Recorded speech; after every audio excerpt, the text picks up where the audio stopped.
Hey guys, Captain Foley here. How you doing? Uh, so hopefully some people will join me. This is a very impromptu live. Just sitting here at night, bored, and thought, why not come on here and hang out with you guys? Maybe answer some questions. As you saw in from my thumbnail, it is the Guardian of Forever. So long, since long before your sun burned bright in the heavens, I have awaited a question or a couple. Come and join me and ask some questions. Let's hang out. Howdy, salutations, hello. Oh, hello there, says Joseph. Hey, how's it going? Just got home and here's a notification. Well, just it's a last minute thing for sure. Let's see, setting up some lights here, some better lighting. Yeah, so is there a video planned for the Enterprise Bridge in the newest episode? There is. It'll likely be out on Thursday though, because we don't want to get in trouble for spoilers or anything in case some people haven't seen it yet. So that's when we're filming, probably tomorrow morning, and it'll be out, I would say, on the Thursday. Sorry, I should have had this all set up beforehand, but nothing like a behind the scenes. I almost went live on my Captain Foley channel because it's something I'm going to start doing more often. But then I thought, nah, I'll just come on the Trekyards channel, get some more viewers, and yeah, maybe some people want to chat. What does God need with a starship? What is your favorite Australian beer? Foster's is the only one I know of. I don't even know if that's a thing anymore. It was a thing in the 80s when Crocodile Dundee was a thing. Foster's. It's Australian for beer. That was a really awful accent. So it's Foster's. It's all I know. Your favorite canon ship? Canon only has one N in that case, unless you mean a ship that's covered in cannons, like some kind of pirate ship of some kind. Okay, this isn't working. Favorite canon ship? It's going to have to be either the Constitution class, original, or refit. That's what I'm going to have to go with.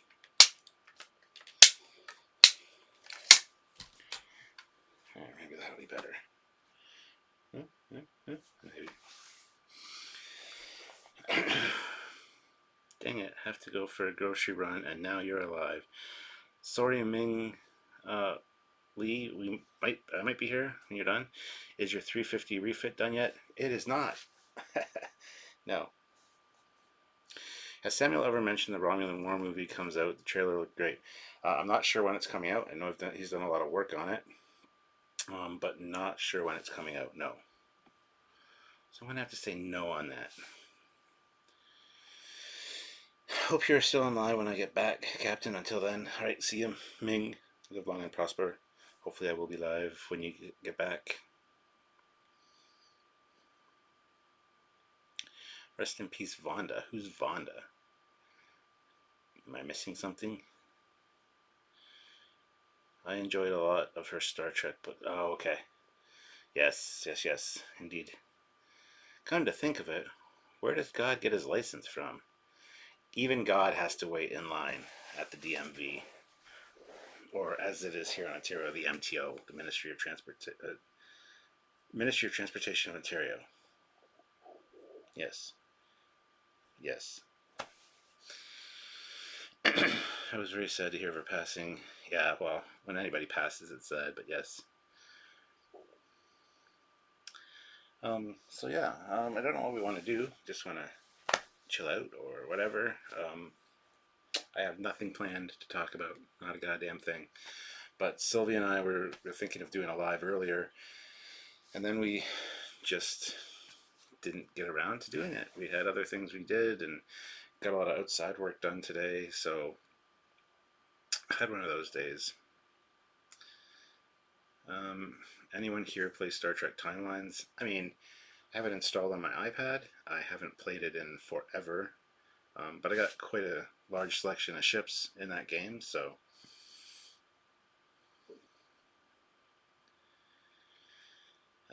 Mikey Spock stole my binky. Aw. Hope Star Trek becomes a real thing. I mean, it will in the future, maybe, hopefully. I don't know. That'd be cool. Here's a Discovery episode, Upper Decks, where the chief engineer, chief medical officer complain about how Michael Burnham and others are at meetings that are deeply involved and not them. That's hilarious. Yes, Upper Decks. That's awesome. What is your preferred method of time travel? Slingshotting around the sun, cold starting the warp engines, Q, or the Red Angel suit? Q for sure. For comfort and just for reliability, I'd go with Q. Captain, do you ever read some fanfics? Not really. Um, don't have as much time to read as I'd like. Um, so I have other things to read other than fanfics if I'm going to read.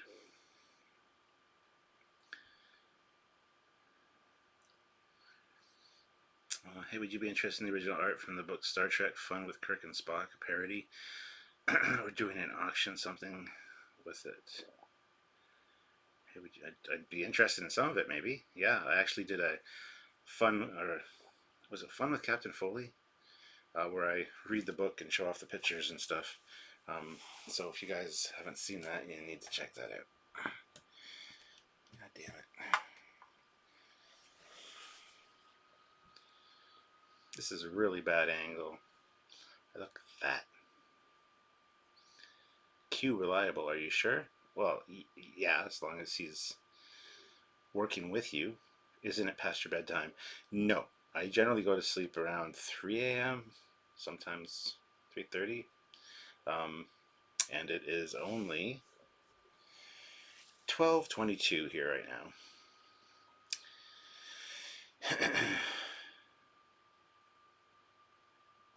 Wake Robert, yes, Q is reliable. If you need to get to a certain place, certain time, he will do it. Slingshot around the sun is kind of inaccurate if you don't calculate correctly. Same with cold starting the engines. That's just snapping an elastic band into the past. You don't know where you're going to end up. And the Red Angel suit, actually, that was probably the most accurate. As long as your time crystal doesn't get damaged. I don't know. That's a strange question. Hello, Captain Foley. So, what is the most important thing you would prefer to see happen as Discovery Season 2 comes to an end? Well, Alex Kurtzman has said that there's going to be like everything's going to get turned on its head. There's a surprise twist. So, it'd be cool if this timeline gets reset somehow. And again, goes back to looking more TOS. That's not going to happen though because they spent the money to build the sets for the Enterprise, and if they're going to reuse those sets for either the Enterprise or another Constitution class ship, they just pissed away all their money. So I really don't know what I would like. To be fair, I mean we've speculated so much on it. I've said so many things over the past couple weeks that I don't know what I'd want to see. Oh my God, it's late. It's not late. Did I come at a bad time? No, you did not. Are you going to Star Wars Celebration? No, I am not. So this really is a late live chat. Yes. Hey Kat, when do you and Samuel do a rewatch of Discovery Season 2? Will you consider the events of Season 1 in the episode ratings?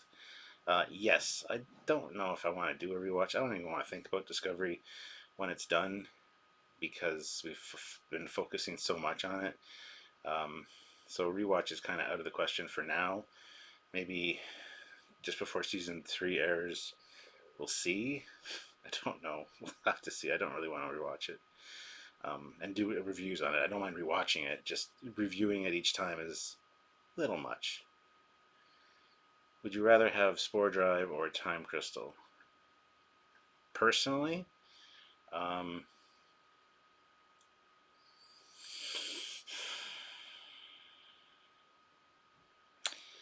a good question.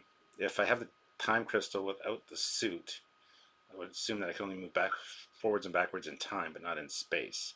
If I have the suit, then I can do both. But the mycelial network and the spore drive, you get to hang out with Hugh, which is cool. Not Hugh Stamets. You get to hang out with him because you need him, of course. Plus, you can go anywhere, anytime, maybe even in alternate realities. So, I think maybe the spore drive would be the way to go there. What do you think of Mystic Spenny's excellent Starship Enterprise 17? Oh my God, Mystic Spenny. He's somebody we don't really talk about on Trekyards. It's a long story. We will never do an episode on his ship. We will never talk about him unless asked. And we've been asked a few times about that ship. Basically, he was part of the Trekyards community for a while and really went off his rocker, insulted myself, insulted some members of the group. We were working with him to do an episode on his ship, and he just would not listen to reason as far as the sizing that he thought this ship was supposed to be compared to the windows and just the overall dimensions of the ship that we saw. Long story short, he went cuckoo for Cocoa Puffs and insulted a bunch of people, insulted myself, actually threatened me, and then sent us an email saying that, oh, we are never to use his most excellent design in anything we ever do, otherwise we will be sued. Can't be sued because it's public domain now. It's out there. People can talk about it. But whatever, we just don't care. We don't want to have any part of him. He's been blocked. That's how I feel about Mystic Spenny's Enterprise. It's got one or two nice elements, but overall, it's kind of shit. Do you think the time crystal has anything to do with the Bajoran orbs? No, I don't. What's this old screensaver you have, and where can I get it? It's not an old screensaver, and you can get it. There's a LCARS website, lcars.org.uk or something. They're just flash animations, which I've screenshotted and made a playlist of. There are a few screensavers in there as well that have also been added to the YouTube playlist, but that's all it is. It's simple. Pike is awesome. They should make a Pike spin-off rather than Section 31. I kind of agree with that. I really do.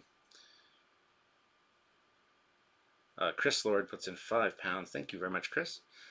We need a timeline reset, but I agree. Unlikely it will happen. I'd be happy with Star Trek Discovery Season 3 being well written and directed. I dare to dream. Well, Season 2 has been superbly better written compared to Season 1, and the direction is generally pretty good, especially when we get Frakes or somebody like that on board.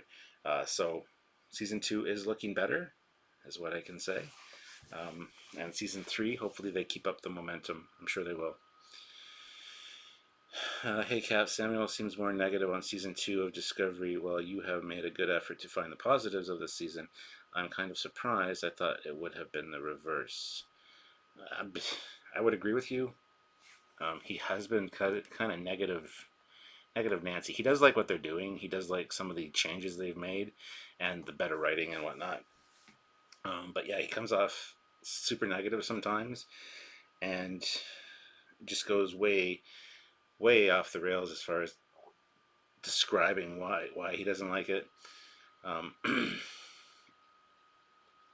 So yeah, and you would have thought that I would have been the Canonista TOS guy. It's like, no, I'm actually really enjoying Discovery. I look forward to Thursday nights. I look forward to seeing a new episode. I get to spend time with Sylvia, see new Trek, and then talk to you guys about it. So it's actually really exciting. Ensign Ricky puts in $2. Did you get a chance to check out my video? No, I haven't. Did you send us the link? If you did, I missed it. Sorry. We get sent a lot of stuff, and I'm sorry if I missed it. By all means, send it again.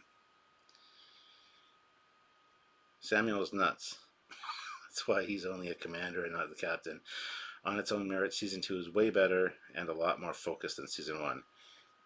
And he agrees with you. he will 100% say that season 2 is way better than season 1 and way more focused. But he looks for all the major plot holes or even minor plot holes and just drills into them and just goes so deep into them and just talks forever about them. It's like, all right, it's a plot hole. Didn't bother me in my enjoyment of the episode, so I'm not going to sit here and harp on it. It gets a little, it brings me down sometimes. It's like, but yeah, he will agree. He will agree with us that season 2 is better written and just better overall. I think we should flash forward again to the Pike accident, have him narrowly avoid it, only to be disfigured in a transporter accident, proving the powers of the time crystal. That'd be interesting, but they did say that that particular vision of the future will happen if he takes the crystal. So it's locked in about that accident. We didn't just see the result, him being in the chair. If that had been the case, then yeah, I would buy that. But considering we saw the accident, don't buy it. Sorry. Ethan Peck smirked in an interview when they asked him if there were any talks about doing a Captain Pike series. Well, he probably like us. He probably gets asked that like 15 times a minute whenever he's anywhere. So, hey Cap, are you done with all the work on your Trek room at home? Any new stuff happening in that room? Well, this is the room, and yeah, it's pretty much finished. There's not much else to do. Once we have our daughter Cassie move out, which should be soon, that room is going to be turned into the library. So all the books from downstairs are going to be brought up here. And then eventually, when Christian moves out, our bedroom is going to move from downstairs to his room. And then the downstairs, the entire downstairs, is going to be all this stuff, but like on a huge scale. It's going to be the ultimate ready room. Right now, this is the ready room. When we move downstairs, it's probably going to be called the bridge or something. But yeah, this room will then become Sylvia's office because it's a fairly small room. But Captain, have you heard about the RPG show Shield of Tomorrow from Geek and Sundry? I have not, no. He's just super passionate about Trek. Oh, what are we doing here? Where's this going? He's just super passionate about Trek, so I don't mind when Samuel gets on a roll. I don't either. He's got some brilliant ideas and great ways to fix things, but a lot of times it doesn't apply to what we're talking about. He'll hit the plot hole, and then he'll go, "It'll be so much better if," and then, okay, yeah, but that should be an episode on its own, not in a review. That's my opinion. Hey, I'm super passionate about Trek too, so don't say I'm not.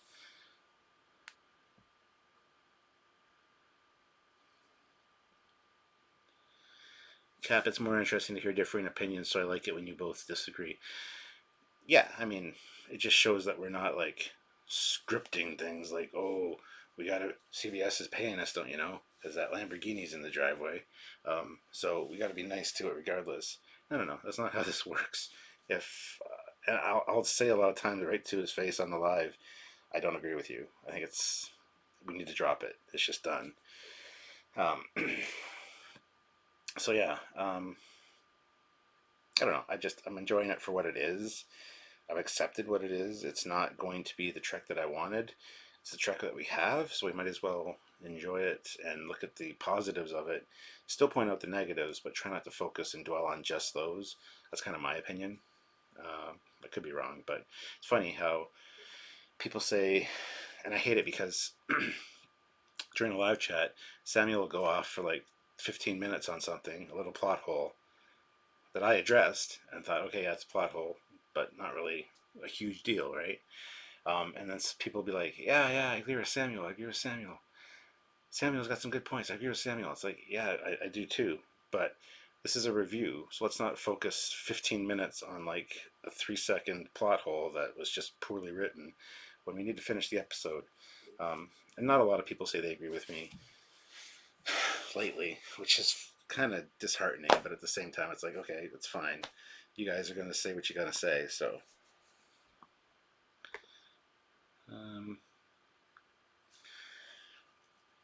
No, Captain, didn't mean you weren't passionate, but you're right. He's just looking through A different lens. Always love your insights as well. That's why you're the captain. Thank you, KG313. Yeah, Samuel needs to be tempered a little bit. That's why he's still a commander. He would go off half cocked if he was a captain. I draw my line in the sand, point out the good and the bad, and then I'm done. And if I get really passionate about something, then I'll focus on it. But yeah, yeah. Let's see. So I've got a super chat here. Jermaine Woods, $4.99. Do you think they'll show Kirk? You guys are awesome. Well, thank you for saying that we're awesome. We're not. We're mediocre at best. Do I think they'll show Kirk? There's a very high probability you'll see Kirk, or at least hear him referenced as being a lieutenant on the Farragut or something. I kind of hope they don't. I feel like it's a crutch. Kharkov, $4.99. I agree with you in capitals. Well, thank you. I don't know what you're agreeing with particularly, but thank you. You're just trying to make me feel better. It's fine. It's all good.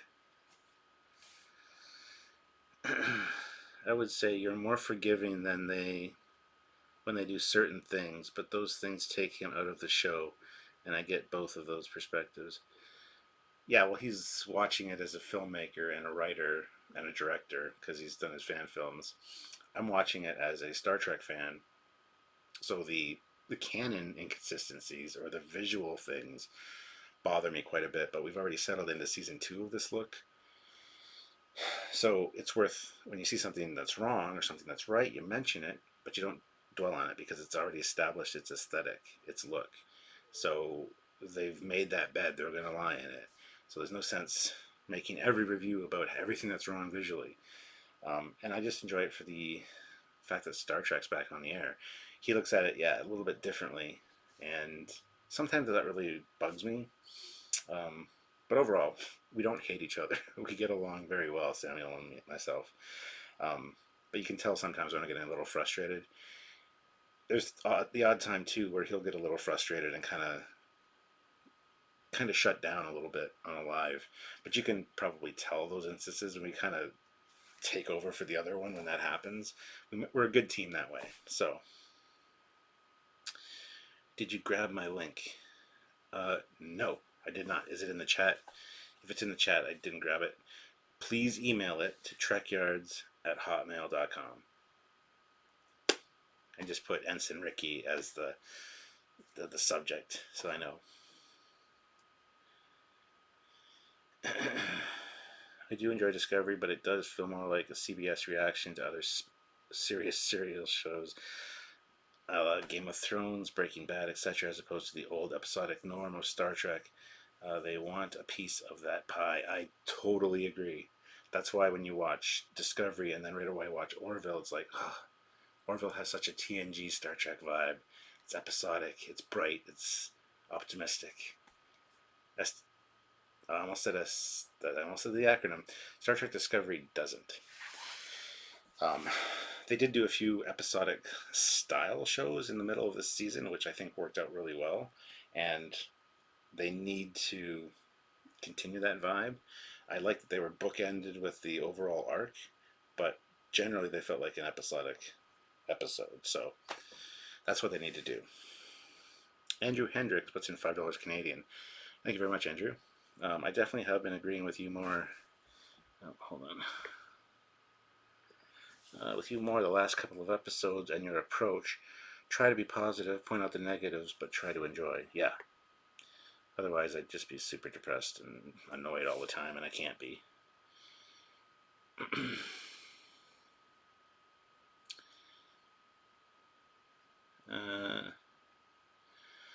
I feel that Star Trek Discovery, also known as Discovery, is a very uneven show. Season 2 had some real stinkers. Episode 3 and an O-Ball for Sharon were bad episodes. Episode 2 and 12 were amazing. Yeah, episode 3 I hated. Where'd you get that model of the Enterprise behind you? I built that. That's the round 2 Polar Lights Enterprise. It lights up too, but the nacelles are loud because the kit that they have for it is kind of shit. Like the lighting kit's fantastic, and it's my first lit model as well. It's a 350 scale, so it's like 30 6 inches long. But the motors are loud for the Bizarre collectors. I'll turn it on for you guys so we can hear it.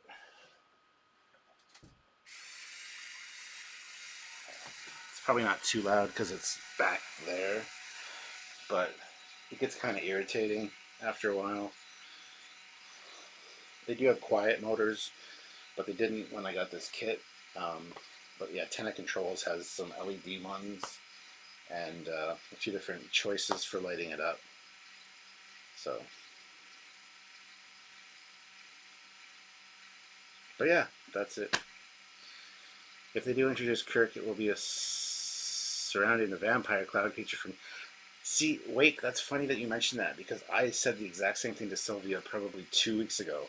I said it would be cool to tie in the TOS episode with Kirk and um, who else survived that? Did anybody else survive that, or am I thinking? I'm thinking Kodos. Anyway, it'd be cool to tie in that thing with the cloud vampire as well. I'm gonna turn this off now. You get a feel for it. So.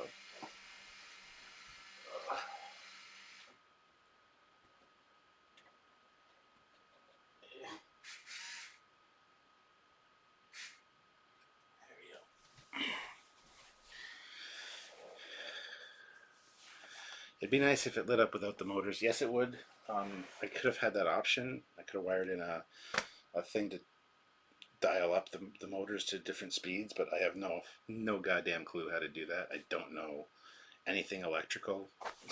So the fact I built it and it lights up is amazing to me.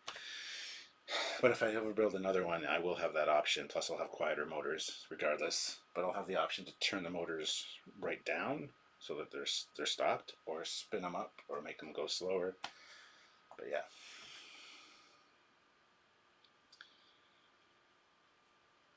And yes, KG313, I do have some videos showing this thing off, even the bridge detail and stuff that I've done with it in my archive. So check it out on the Captain Foley personal channel. Like I said, I almost went live on the Captain Foley personal channel tonight instead of the Trekyards one, but which I'm going to be doing more of on the Captain Foley channel. So if you have not subscribed to the Captain Foley channel, go subscribe to the Captain Foley channel. Lots of cool stuff there and lots of Captain Foley centric things, not just Trekyards. So, but yeah, go check it out.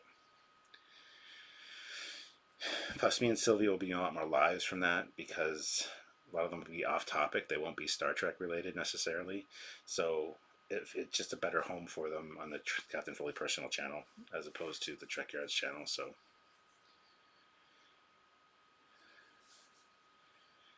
Anti-Trekker just likes to stroke his hate-filled ego. I wouldn't say he's hate-filled. He's not like some other YouTubers out there. I've seen him be pretty positive about a few things with Discovery, and it's actually impressive. So I wouldn't call him negative.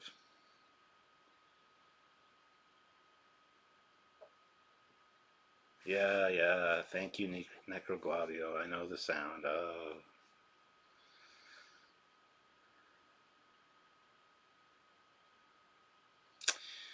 He will have a one-nighter with Tilly, dump her, and she'll get an eating disorder that will help her through on a mushroom soup diet. There you go. Or he's going to knock her up. That'd be cool. Captain Foley, do you think there may be a timeline reset in the finale of Season 2? Anti-Trekker thinks so. I 100% think so, yes. That's kind of what they're gearing up for. Whether or how they do it, how they handle it, will be interesting to see.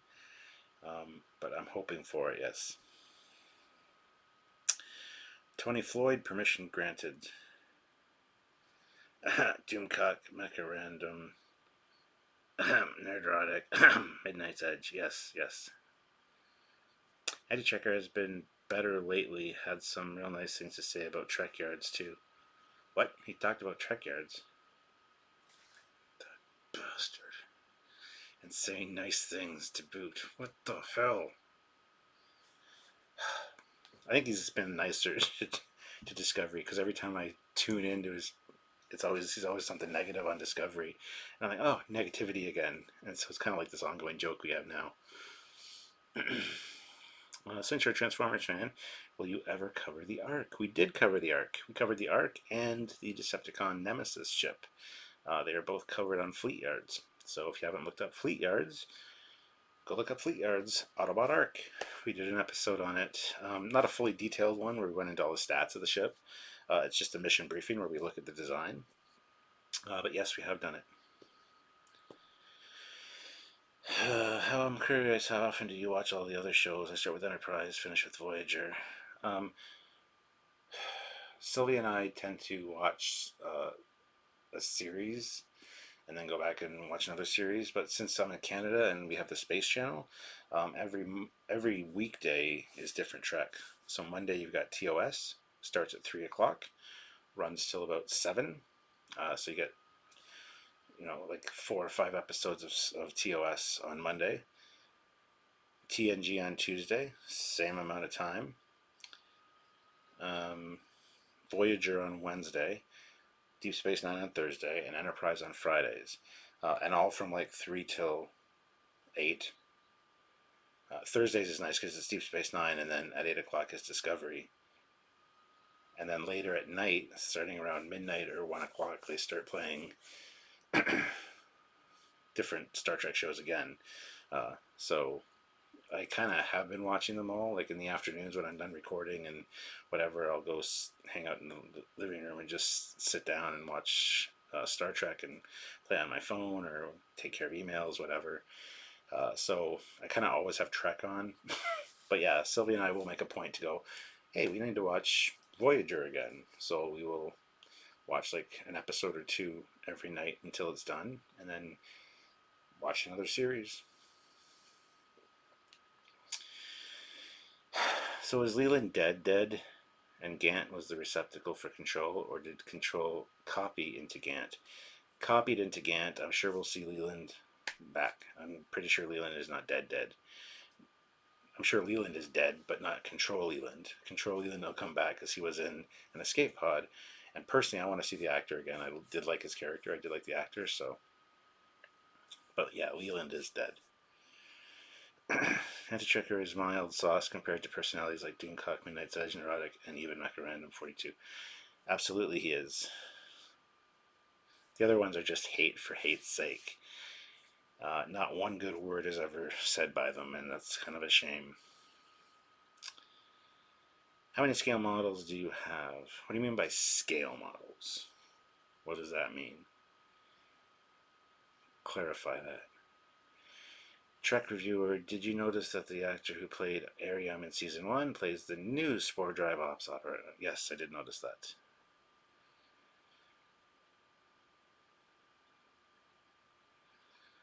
Leland is simulated by the Borg. Just kidding, I know how much that annoys you.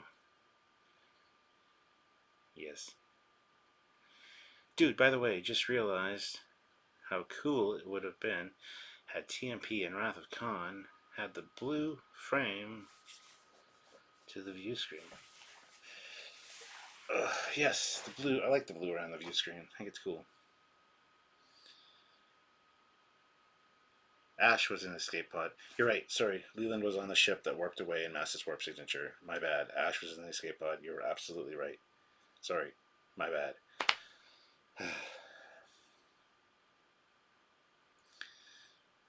There's also rumors that not only maybe a timeline reset, but Discovery will be thrown 500 years into the future for season 3. 500 years? That's an interesting number. Because we know that Michael Burnham's mom and the time suit are 950 years in the future.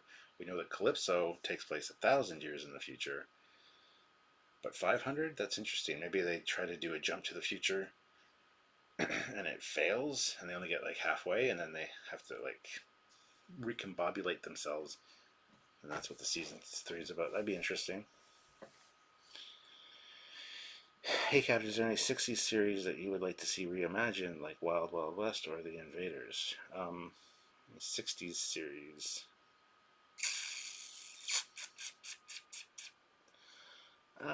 A new Get Smart might be kind of nice. What else do we have from the 60s?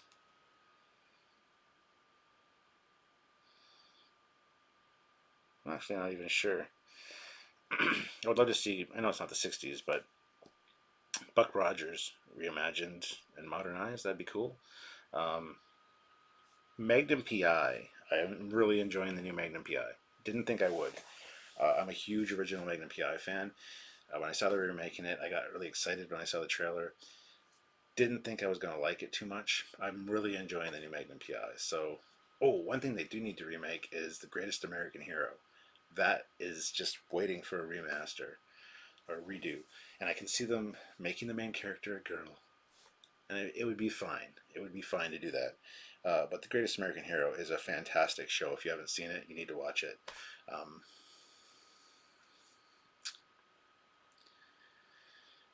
I watch them all, but I'd rather keep subjective view or look at the bigger picture. I'm not a fan of Discovery, but there's some things they did do right. But it's easy to overlook because of the bad. Yes, but you can't just focus on the bad. The bad is pretty bad in some cases, but there is good sprinkled in there. They do try. And they have done a lot of course corrections and kind of appeasement to the fans, so you got to be thankful for that. What do you think of the new Lost in Space? I haven't watched it yet. It's on the list to watch, but I haven't had a chance to watch it yet. Is the new Magnum growing the stash? No, he's not. There was an episode where he had the stash in a flashback, and he's like, "Nah," and he shaves it off. It just doesn't look good on the new actor, but yeah, it's not Tom Selleck. It's not that kind of Magnum, but it's still a really damn good show. And there's enough callbacks and things done properly, and characters that are have the same characteristics that it's a good. It's like the new Battlestar Galactica. It's a good homage to the original while being its own thing, but still those little callbacks. So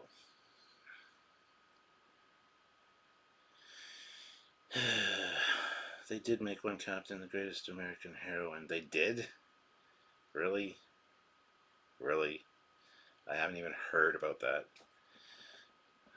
Do you think that they remake Buck Rogers anytime soon? Probably not. I mean, maybe it's in the works. I don't know. They ran out of ideas, so don't know if they tried to bring back Get Smart. The new Lost in Space is pretty good. Yeah, I've heard that. I need to watch it. I don't particularly want to see remakes. I want new content like The Expanse. Yeah, yeah. New content is always good, but some ideas are so good that you need to just revisit them. Buck Rogers would be cool. I'd like to see them take another stab at Space Above and Beyond too. Never really watched Space Above and Beyond. I need to watch that as well.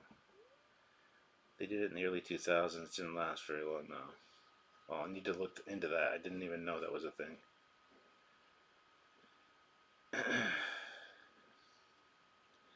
I like Higgins. She's a badass and not too bad to look at. Oh, she's fantastic to look at and listen to. But yeah, there's a whole totally new dynamic between Higgins and Magnum. I like the old Higgins because there's old war stories that were always bored everybody, and there's that antagonistic vibe with him and Magnum. The new one, she's like in it way too much, and yeah, there was the antagonistic vibe occasionally, but now it's like they're partners, and they even said in the last episode, we should start our own detective agency, Higgins and Magnum and Higgins, and be partners, which is fine. It just adds a whole new element to a Magnum PI series. But yeah, she's fantastic to look at. I have no complaints in that department. But I do miss the old Higgins and the old that dynamic between the two of them. That antagonistic vibe was really cool. Um, I grew up watching Magnum PI with my dad. That's one of the reasons I wanted to become a private investigator. And then I became a private investigator, and I don't have a Ferrari. I don't carry a gun. I don't live on an estate. But so it was one of those childhood dreams, become a private investigator, which I attained. And then it's like, where do I go from here? You know what I'm going to do? I'm going to create a YouTube web series called Trekyards where I talk about Star Trek. And that's the new aspect of my life now. So Remake The Littlest Hobo. Why? No, no, no, no. I used to watch that all the time. Right after it was either after or before Lauren Green's Wild Kingdom, or Lauren Green's. I forget what it was called now. Damn it. But yeah, The Littlest Hobo. Now we can do without that. Actually, if they remake The Littlest Hobo, they should make it a pug, because that'd be awesome. Because I love pugs. Beady, beady, beady. Where you go, Buck? I miss you. Beady, beady, beady. Do we know how many crewmen are on Discovery? 136. 134? 136. They say it in one of the season 1 episodes, 136 souls, or whatever.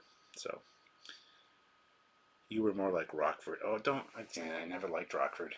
Even though he drives a Trans Am, actually, or a Firebird. He doesn't drive a Camaro, but I see the similarities there. But no, I prefer Magnum to Rockford for sure.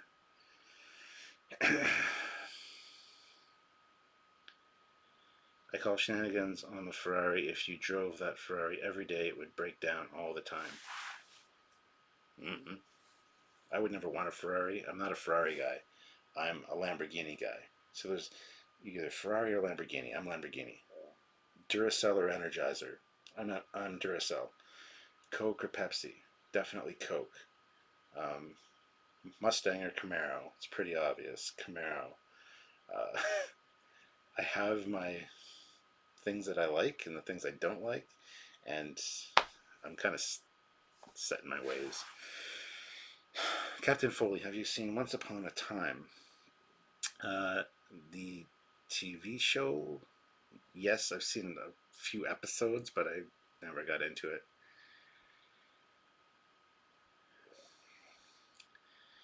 Stuart, have you ever watched any anime? Yes, I used to have a subscription to the anime VHS club, where I got a different anime every month on VHS way back when. Not a huge fan of anime. I find a lot of the storytelling is rather boring. I love the visuals, and I love some of the action, but generally the way that I don't know if it's lost in translation with the way that they present it in America or in English. A lot of it's boring, just boring. But the visuals are great. There's some anime I really do like. Fist of the North Star was pretty good. Um, what's the other one? It was an A. God damn it! I just had to tip my tongue. They're making a live action movie. Not Alita. Akira. Yeah, Akira with the motorcycle. That dude. Um, Ghost in the Shell. I was a fan of that anime before the movie came out. So yes, some anime. See, I'm a Trans Am and Ferrari, but I wouldn't drive a Ferrari every day. I would drive a Lamborghini every day. Absolutely, I would. Uh, are you a Power Ranger fan? No, not at all. One iota. That was like the '90s thing, and I was not young enough to enjoy that. I think Power Rangers is shit. To be fair, I hate Power Rangers. It's annoying. Hey, let's do things. There's a bad guy over there. It's like, the fuck are you doing? Chill out, relax. Yeah, not a fan of Power Rangers. That being said, I do really love Gachimon, which when I was growing up and watched it every day before school, it was Battle of the Planets. So, or G-Force. Love that. Love that show.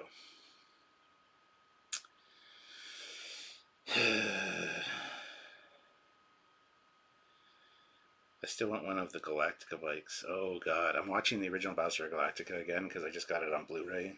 Sylvia bought it for me. Blu-ray widescreen, and so I'm on disc 4 now. Almost finished season 1, which is the only season there was, because then it goes to Battlestar 1980 with the Pikes, which I don't remember much of. I tuned out at that point, and I'm really enjoying the rewatch of um, the series so far. A few episodes are very but then there's some like Living Legend with the Pegasus. Those are fantastic episodes. So Go, go, Power Rangers. Dun, dun, dun, dun, dun. Go, go, Power Rangers. Funny how I have no moderators here to help me tonight, but that's okay. Just 100 of you hanging out with me, and that's fine. Battle of the Planets Rocks G-Force was a crappy reboot. Yes, well, Gachimon, the original translation, is fantastic. I've got so many, either the remakes of Gachimon, I've got the original Gachimon, or the original G-Force, but without 7's Arc 7, those scenes added, those are taken out they're added for the American market, but I've got the ones where it's taken out and it's the real translation, and the guns aren't like photoshopped out. Anyway,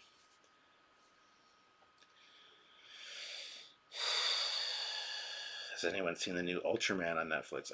I got a notification for it that I might like it, but I haven't watched it. I still say Power Rangers are a cheap ripoff of Voltron. Oh, 100%. Voltron's fantastic, but only the Lion Voltron. The vehicle Voltron is shit, just so you're aware. I hear the Picard show is in trouble. It's not. I loved the Robotech when I was a kid. I kind of got into Robotech. Battle of the G-Spots is the best ever. Haven't seen that version yet. Just saying. When I was in Iraq, Trip Benedict visited us in the USO tour, and it was kind of like sad because most of the young guys didn't know who he was. It was hard to believe he's 75 years old now. Yeah, I really love Starbuck. Starbuck and Face from A-Team. Starbuck, I think, really got shit on with the remake. They didn't need to be a girl. Same with Boomer. There were enough girls in Battlestar Galactica that were fighter pilots and strong characters. You had Cassiopeia, who my daughter's named after, who was like the doctor, the nurse, whatever. You got Sheba, Athena. You got all these women that are in strong roles in the original Battlestar Galactica.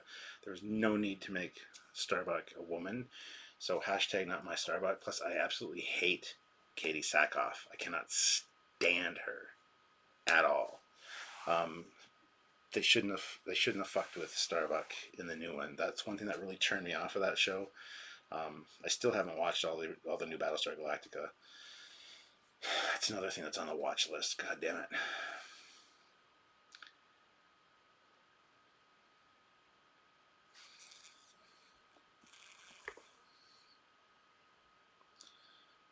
Which Lita is hotter, DS9 Lita or Babylon 5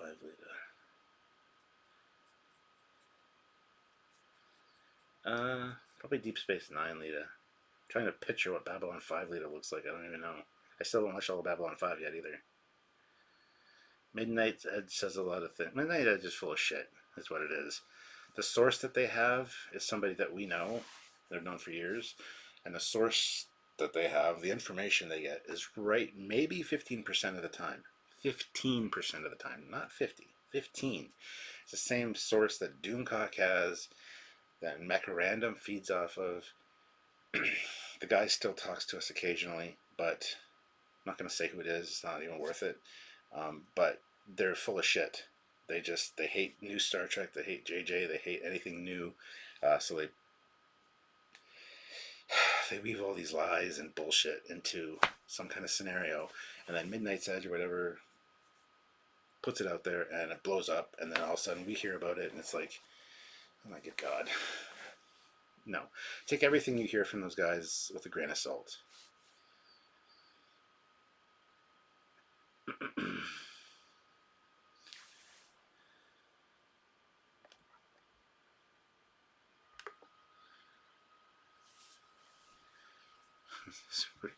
The comments are funny, guys.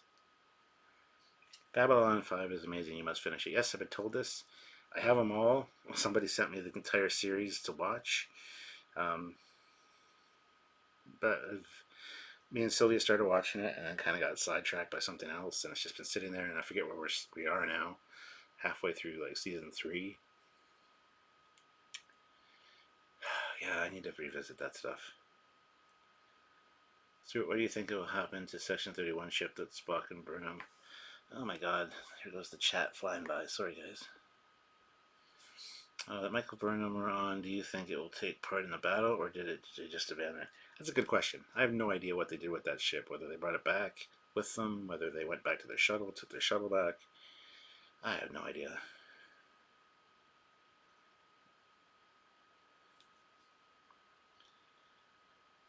Alright, Tony, sorry you can't stick around. Later, man. Should we only believe 25% of what they say? Well, considering their sources rate 15% of the time, I think it's fair to say that if they're using him as a source, their information, yeah, give them about 25%. Because that works out fine. Reboot or sequel to Quantum Leap? That needs a sequel, not a reboot. Lore Reloaded is not as bad as the others. No, he's not. He's a little bit too negative sometimes, but he's a good friend of our channel. He's a good friend of mine. I can't watch any of his videos anymore because they're just too negative, but still a good guy, and he's not out for just spewing, lies and propaganda. He's got opinions that I just don't agree with.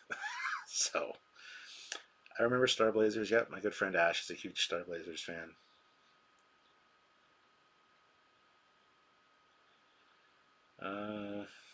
American needs Quantum Leap again. Yes. People like me would live. People like me would have torn the Empire Strikes Back apart if the internet had been around in 1980. Exactly. It's a whole different culture now. A lot of things that we grew up with and took for granted would have had the same kind of reaction from people had the internet been a thing like it is now. So, seriously, tractor beams on humans, safe or no? I mean, they could be. You can adjust the power, obviously, on them, but I would say I wouldn't really rely on it as an emergency thing, sure, but I would say no. Hey, Captain, have you heard from London Batman in a while? Yeah, I heard from him like a few days ago. I was like, dude, you need to come over and we need to drink again and do a live. We're gonna do a live super chat, so you guys can hang out with us and ask us questions when we're drunk. So yes, I have heard from London Batman. He's like, anytime you want me to come over, sir, I'll be there. And I'm like, okay. Well, I was thinking of having him over this weekend, but it just didn't work out.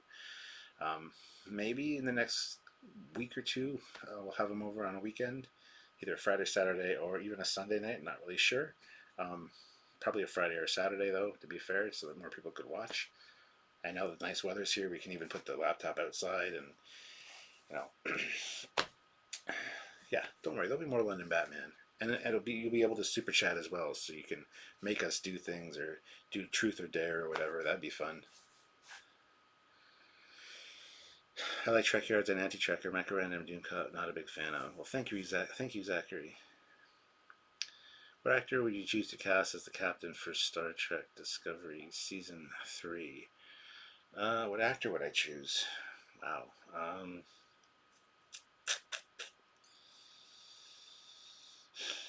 Out of all the actors that have ever acted, I don't know. Out of the actors that are probably age appropriate, I don't think I would know anybody that, just off the top of my head, I can't think of anybody that, I don't know. That's a good question. I don't know. Is Tilly going to, no, she's not. London Batman lives near me, lol. Does he? Like London, Ontario Batman? Yeah, by the way, London Batman, this is not a big secret, so it doesn't really matter. He lives on Gordon Street, his apartment building, but not just on Gordon Street. He lives on the corner of Commissioners and Gordon. So Commissioners and Gordon Street is the Bat building where London Batman lives. I am also in favor of live drinking stream with guests. This will happen, do not worry. Doomcock has a giant hate dick shoved up his doom ass. Okay. EC Henry talked to you guys? Looks like Sam's got competition. Yeah, EC Henry talks to us all the time. He's a good friend of ours as well. Speaking of Pacific 201, he said it's going to be something released for that early spring. So it should be soon. But yeah, not really competition. We help each other out. Samuel's done some stuff for him, and EC Henry's also had Samuel on his show talking about his projects. We're friends with EC Henry. No competition there. Good friend.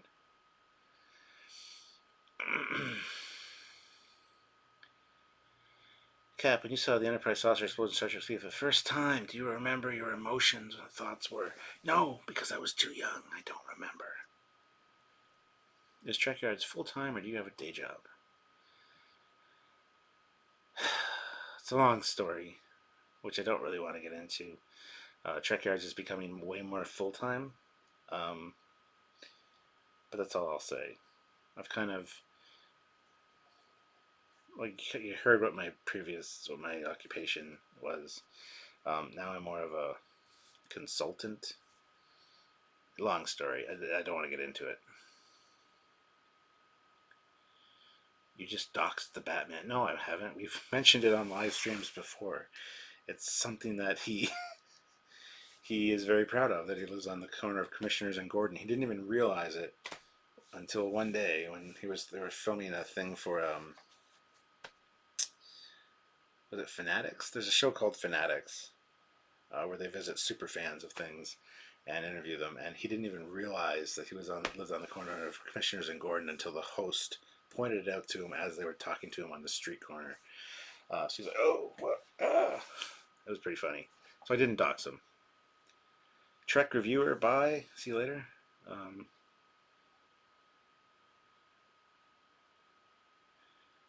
You work at Tim Hortons. No, I don't work at Tim Hortons, but I'm there every morning, practically, to get a coffee.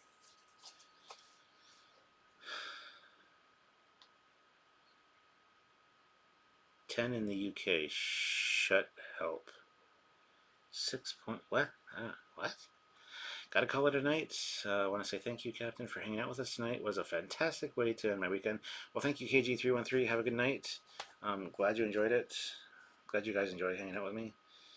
Have you seen Eric Henry's and yes, the Dreadnought film? Yes, I have. So glad you started this. Thank you.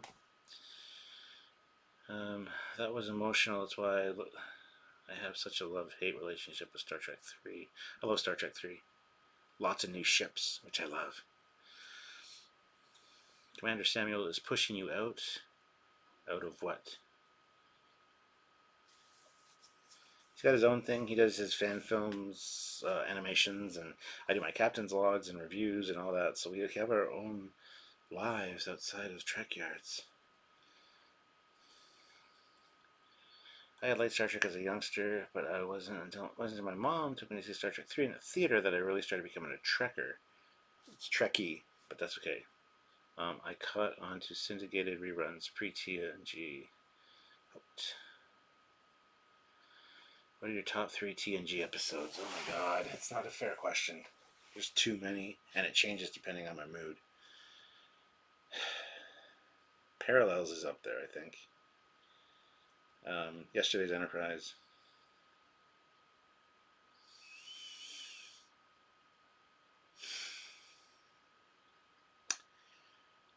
And Future Imperfect is really good too. I wouldn't say they're my favorite though, but those are the ones that just popped out on the top of my head. I like Star Trek 3, but I wish I had a bigger effects budget. I thought the effects were fine in Star Trek 3.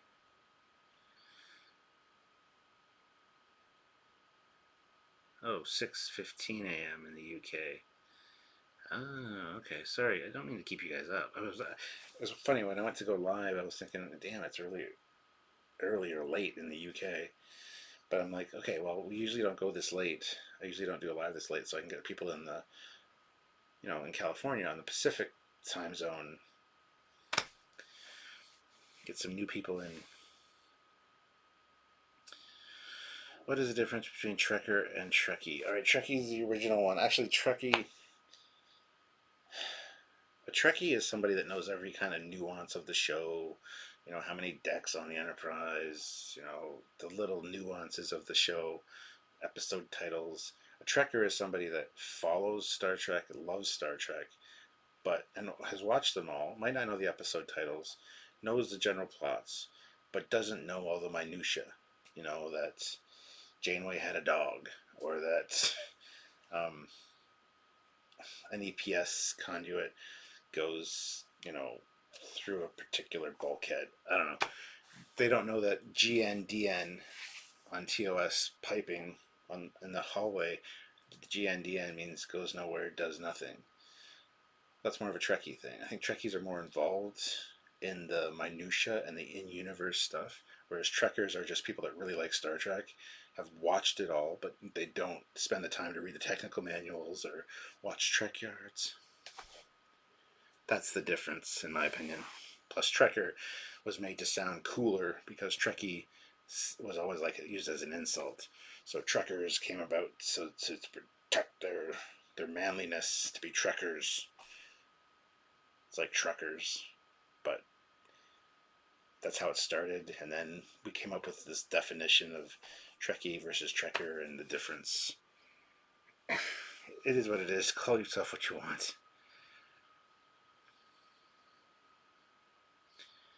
I disagree with you, Jamal, 100%. Trekkies were around when the first convention started. They were the die-hard fans. So they are the die-hard ones that get into everything. Trekkers are, I know a bunch of people that call themselves Trekkers, and trust me, they don't have anywhere near the knowledge of Star Trek that I do. So, 50,000 subscribers coming up quickly. Any idea how you want to celebrate that? I don't know. Have a cupcake. I don't know. I'm not really excited for it. When we get 100,000, that'd be amazing. I would love to get 100,000. But our subscriber count is just so slowly growing compared to a lot of other channels. Like Space Doc started after us. We had him on our show a few times, and then he fucking blew by us subscriber wise. He hit 100,000. He's probably, I don't even know where he is right now, but he blew right by us. We're not YouTube successful. We're not YouTube famous. We're Star Trek community, reliability, and everyone knows who Trekyards is. So we're Star Trek community famous, but we're not YouTube famous, if that makes sense. I have not watched any of the new Twilight Zone yet, just so you know.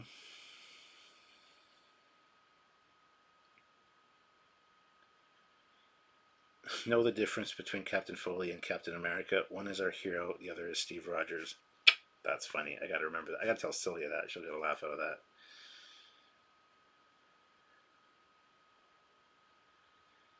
Kat, who are your favorite Avengers? MC Universe or comics? Definitely the MC Universe. Never was really into the comics. I was more of a DC fan. Superman, Batman, those were more the ones that I liked as a kid and have the comics of. Iron Man didn't care. Thor didn't care. You know, any of them I didn't really care for. It was always, if I had to pick, it would have been Justice League over Avengers any day. But the MCU's done a fantastic job, so I'm a huge fan of like Tony Stark and Iron Man now. Even Captain America. Again, didn't care about them when I was a kid. So, Jess is leaving. Oh, bye, Jessica. By Foley's definition, I definitely lean towards Trekkie than Trekker. I don't claim to know all the minutiae, but I could run a Star Trek Adventures campaign. Yeah, well, Jamal's saying that I'm wrong. I'm not. That's how I've always understood the definition to be. I myself have a shirt that says Trekkie. I am a huge Trekkie. I will always say I'm a Trekkie. Trekker just sounds dumb, in my opinion, but hold on here. You don't want to get YouTube famous. You get wackadoodles going through your vids, likes and comments, screenshotting things, and attacking. That happens now. So, the FedDoc puts in 10 Australian dollars. Thank you very much. That's awesome. Little token of appreciation for ye. Captain, don't always agree with you, but have enjoyed your work and the commander for a good while, so hopefully this little bit is some use for ye. Zivali. Well, thank you. You don't always have to agree with us. If you agreed with everything I said, I would think you're a kiss ass brown noser. Suck up. Please don't agree with everything I say because I say some stupid shit sometimes. But thank you. I appreciate that.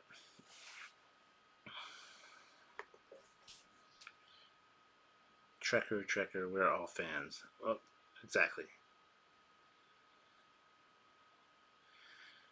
Who needs to be YouTube famous when you know people who are actually worked on Trek? You call actual celebs by their first names and talk to them on a regular basis. I had a conversation the other day with John Eves over Facebook Messenger. I talked to Doug Drexler on a regular basis. I'm seeing at the end of April 26th to 29th, I'm going to be in Denver at Starfest because Trekyards is doing a panel on Saturday. And shot Rick Sternbach a message that I'm going to be there, and he's like, "Oh, cool." I'll also see him in June when I go to Wonderfest. So I mean, I see these guys on a regular basis. Like they call me, I call them friends now. They reciprocate and call me friend, and that's fantastic. So yeah, I talk to them on a regular basis. Probably going out for supper with Rick at some point during Starfest weekend. So yeah, I never thought I would be working or knowing people that worked on Star Trek. It just blows my mind every day.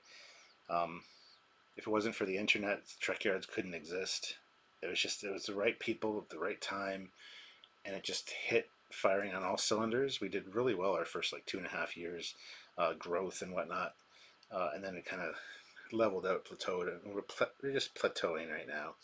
We need to have something really massive happen to really get a jump again, but we know the people. We know the people who know the people, and that's what's important. And now you can say Trekyards to pretty much any Star Trek fan, and they'll know who we are or have heard of us at least. So that's good.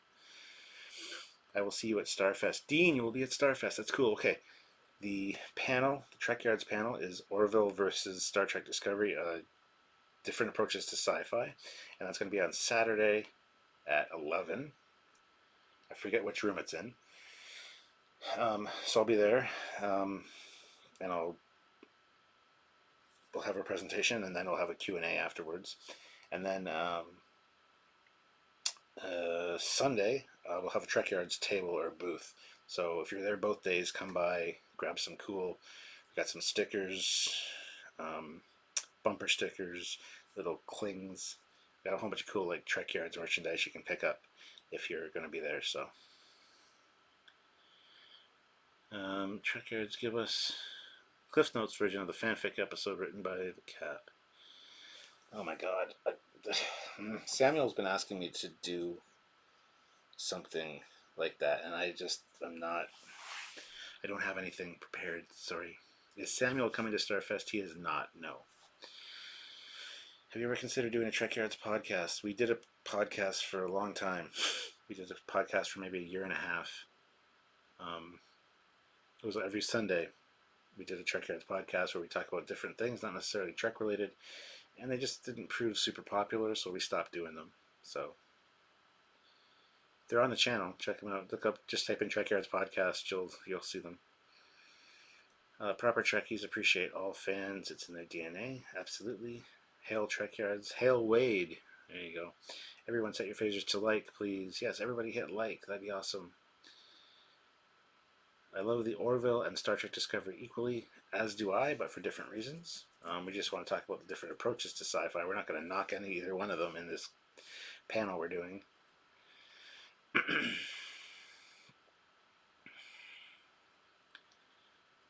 Yes, I'll be there both days. All right, well, Dean, come up and say hello to me. You'll probably see me wandering around the floor on Saturday. I don't have a table on Saturday. We have the table on Sunday. But if you're going to be at the panel, come up and say hi. Just say hi. I'm Dean. I talked to you in the one live chat, so that I know who the hell you are. That's the funny thing about doing this. People feel like they see us all the time, and we are ourselves here. So they think they know us really well, and they do. They get to know us very well. We're like friends that they hang out with.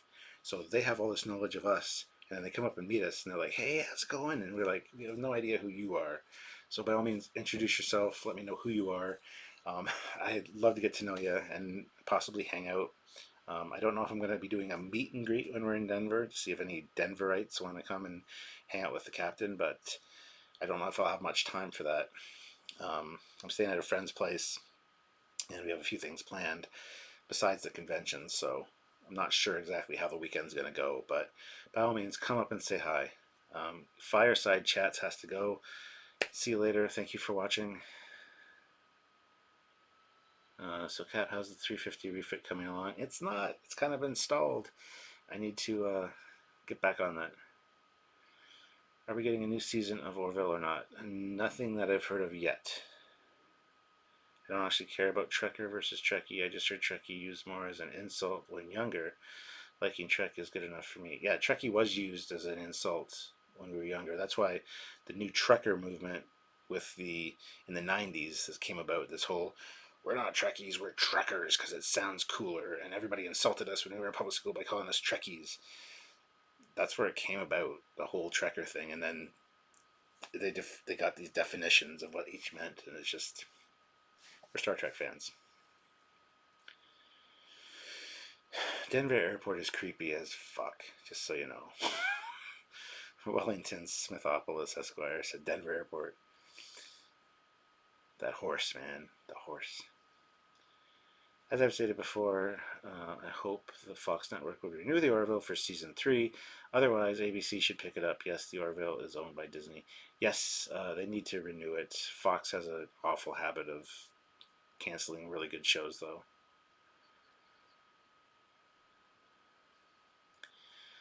I survived the great Mike versus Joel debate. Don't know what any of that means. 20th Century Fox Television is owned by Disney as well. Own it. We're Trekkies. That's right, buddy. Trekkies, Trekkies, Trekkies, Trekkies.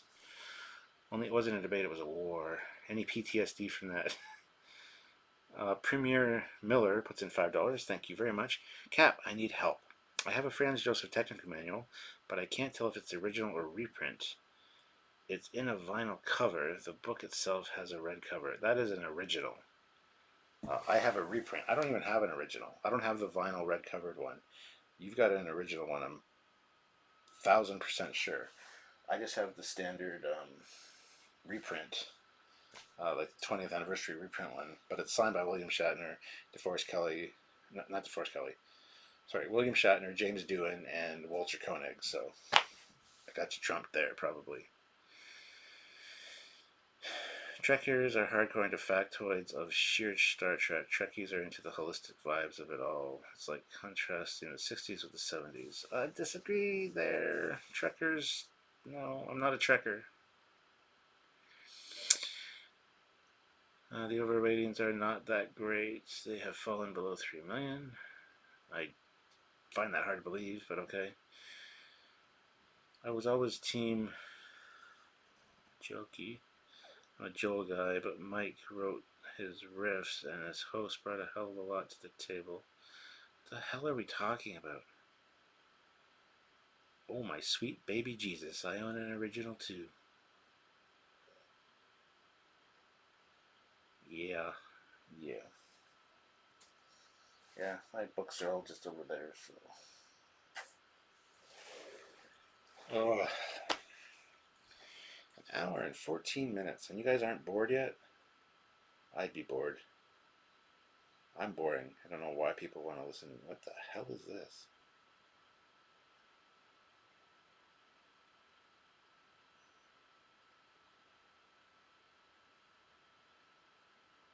Wow.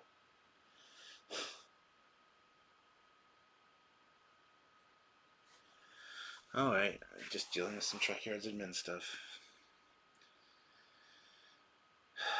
Isn't it time we had a ship that was part OV? The show like Kit and Knight Rider. Part OV.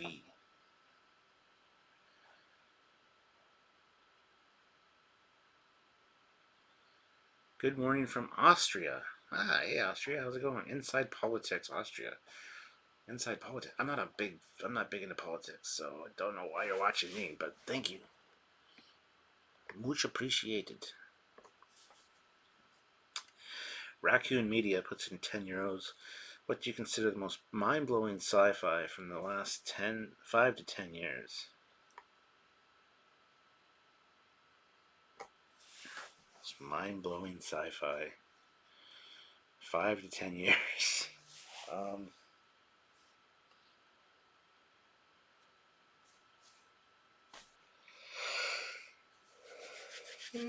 don't know, man.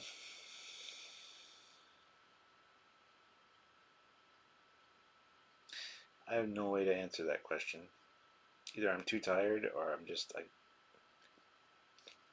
I have no idea. I'm sorry, I can't answer your question. I know I feel bad because it's a super chat question. I don't even know. For some reason, keep coming to my mind is Ready Player One, but that's just a movie. Expanse, I hear, is really good, and from what I've seen, is really good. I haven't seen all of it. I've seen a few episodes. Last 5 or 10 years. Everything that's good in sci-fi gets canceled, so you get like a season or two out of it. I have no idea. Stuart, I'm Claudio, the guy with the 3D printer. Claudio, the guy with the 3D. You printed my Foley class, right? But you didn't send it. You had a different name before.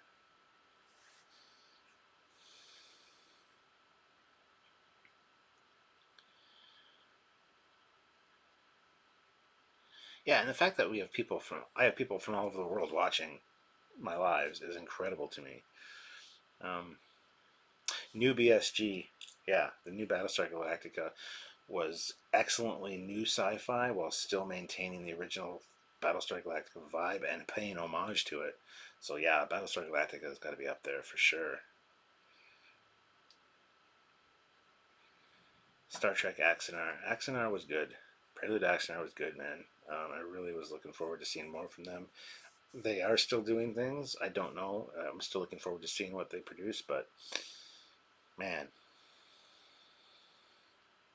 man, that was a deep thought moment.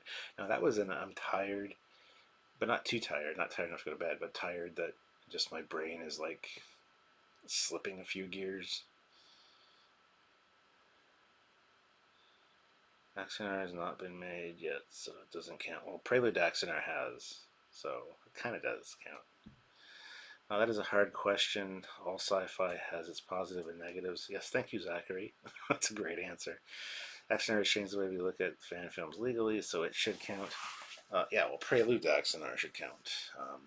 Axanar itself was never made, so. I was going to say BSG2, but that was 16 years. That's the other thing. Yeah, the time frame he gave me, I was like,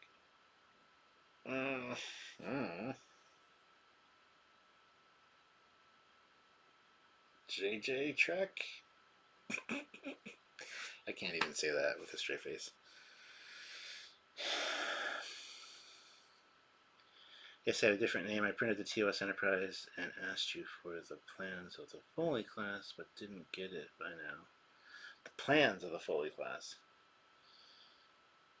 I printed the TOS Enterprise. Inside Politics Austria. Can you either Facebook message me or send an email to trekyards@hotmail.com and just let me know what you need, and I will get that to you. You might not be the person I'm thinking of because they actually had printed a Foley class 3D print, so it might be somebody else. But they kind of disappeared too. They went off the radar after they sent me pictures of it. Heard Axanar is planning an animated series. That would be cool. That would be cool.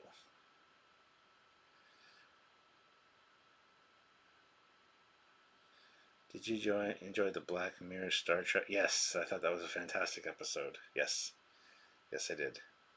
I loved Enterprise, New BSG, and The Expanse. No, thank you, Inside Politics. Just, yeah, get in touch with me one of those two ways, and we will get things sorted. I just apologize if I was supposed to send you something and didn't. Like I said, I get busy. I get so many emails a day. People wanting me to check out the designs or their stories or whatever, plus our Trekyards originals that we have to contact the people for, plus the regular Trekyards, plus everything else going on in my life. So if you ever message me and I message you back, which I do because I love talking to you guys, but if I'm supposed to message you back and I don't feel bad for pestering me because I just, it slips my mind.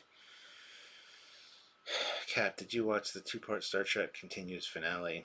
I thought it was amazing. Yes, I did watch it. The only complaint that I had with that was the fact that I love that the TOS Enterprise saucer separated because it definitely can. It definitely could. It was in the Bible for the show that it could. We did a saucer separation episode, two-parter, which you need to watch if you haven't. Love that it saucer separated. Hated that it didn't need a starbase to reconnect, though. It just reconnected, which was incredibly stupid. That's the only thing that I have a problem with. And I've told Vic as much, and he's like, well, just for story convenience, it was better to just do that. And it's like, okay, yeah, I totally buy that. So, you fixed the nacelle on that Voyager Eagle Moss model yet? I have not, but they sent me a replacement. So I have two of the XL Voyagers now, one with proper nacelles and one that needs to be fixed. Fixing it won't be much of an issue. I should actually do a video on how to fix it in case anybody is interested. I want to do a series of videos on how to fix Eagle Moss models because a lot of them come either damaged or things misaligned that you can fix easily, especially when you're a model maker. So I think I'm doing a series on fixing Eagle Moss ships. I think that'll be very popular. Just got to find the time to do it. Yeah, I've heard bad things about the new Twilight Zone. I want to watch it. I just haven't had a chance to, but I've heard bad things about it.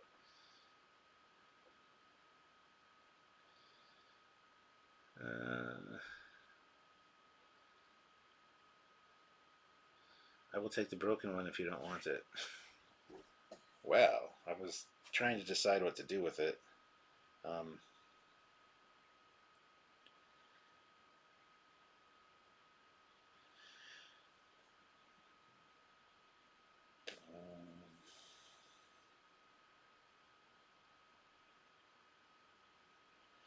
Okay, thank you, Dale, for messaging me. Mystery Science Theater, the host. That's what they were talking about. Okay. And there's Dale. Alright. Hey, Dale. Yes, I gotta make you a mod, don't I? There you go. Dale Stafford just got promoted to moderator for the channel. Yay. Did you see the Star Trek one Spectre and the other in the series? Star Trek. Spectre. Probably. Don't know. Beat me out. Beat me out now. It's been okay giving it more time to find its footing before casting judgment. Thoughts on Star Trek Discovery Klingon Batleth? The first one we saw in episode 3, Battle of the Binary Star. No, not episode 3. Episode 1 was shit. The new one that we saw the monks have was actually kind of cool. I still prefer the original Batleth, though, as you can see. I've got one over my shoulder right there, hanging out.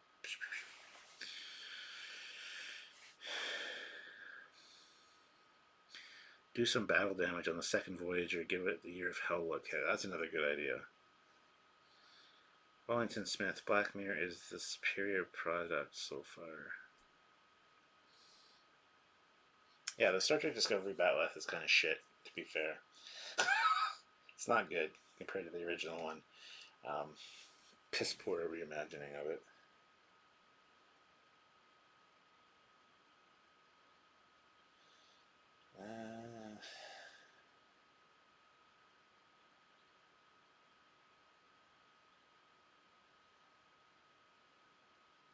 Not ignoring you guys, just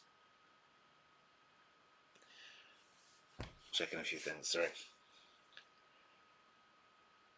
You're welcome, Dale. I like the idea of a year in hell. That'd be another great video. Making the XL Voyager into a Year of Hell model. That'd be cool. And I think Geek Light is having a stroke. I got two of these. I got one downstairs behind me during regular Trek episodes, or Trekyards episodes, which is fine. This one I got from my buddy Greg McFarland, and the light has never worked properly. It's supposed to do a slow fade, or you pick a color, but there's a problem with the switch, I guess, and it just does this sometimes. Sometimes it'll stick on a color, sometimes it'll turn itself off, other times it'll do this. It's kind of funny.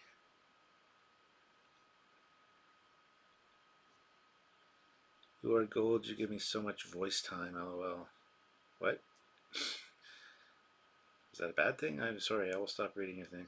Hi, I sent you $20 PayPal a few days back about being careful about production and preview spoilers, particularly during episode reviews.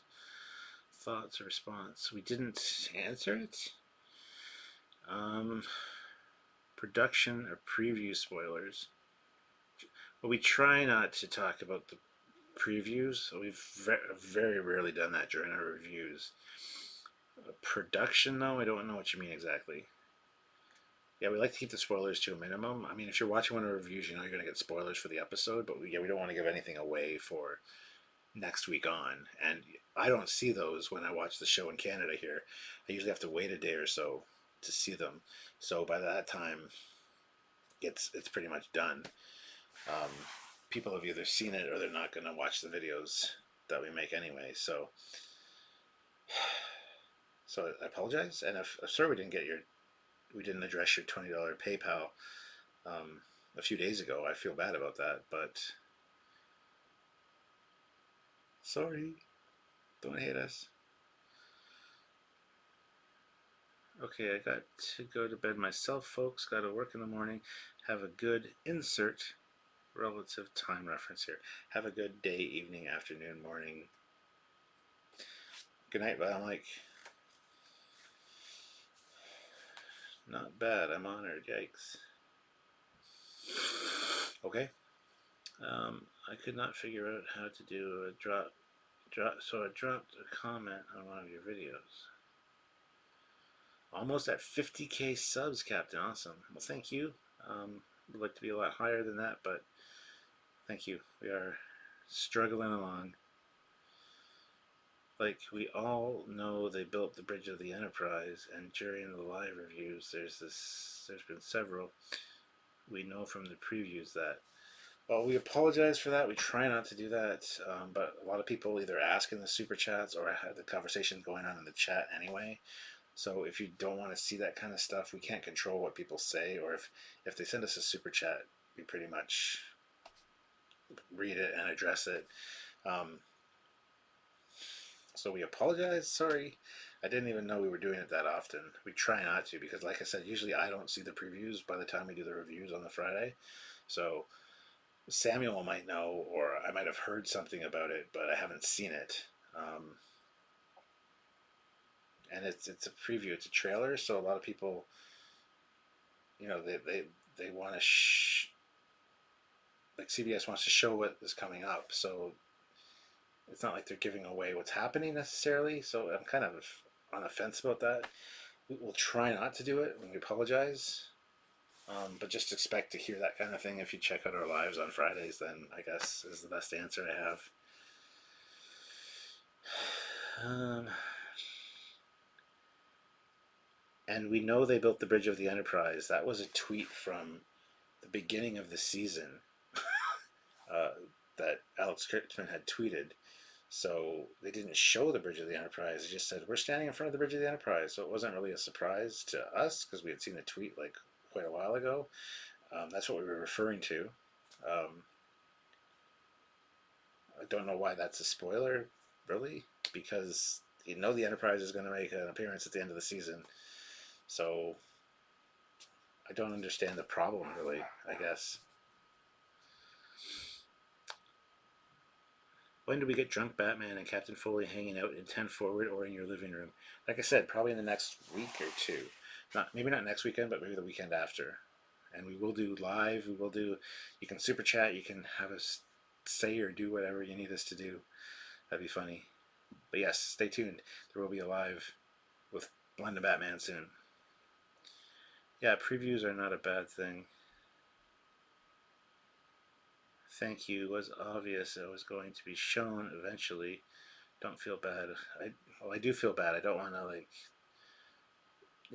screw up anybody's anticipation of the show or their surprise or their, I don't like being guilty of that. So that's what I mean by production stuff. Didn't know they'd ever go on it. Oh, yeah, but it's our place as Trekyards to talk about that kind of stuff, though.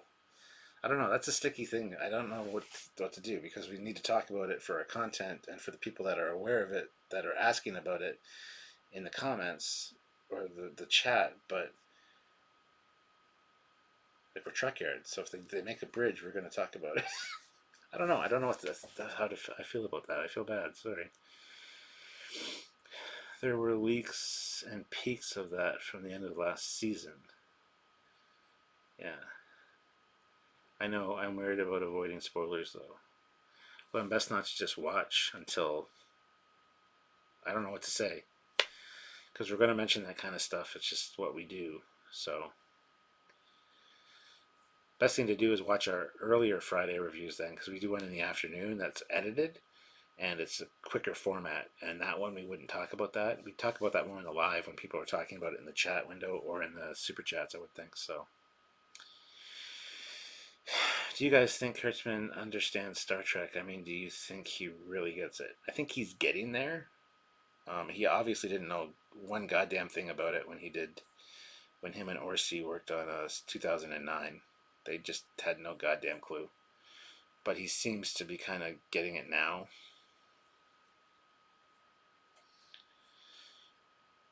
It's hard to say. I have very little faith in the man, but from what I've seen of season 2, they've obviously made course corrections. They've listened to the fans. They're trying to do the right thing. So it's iffy for sure.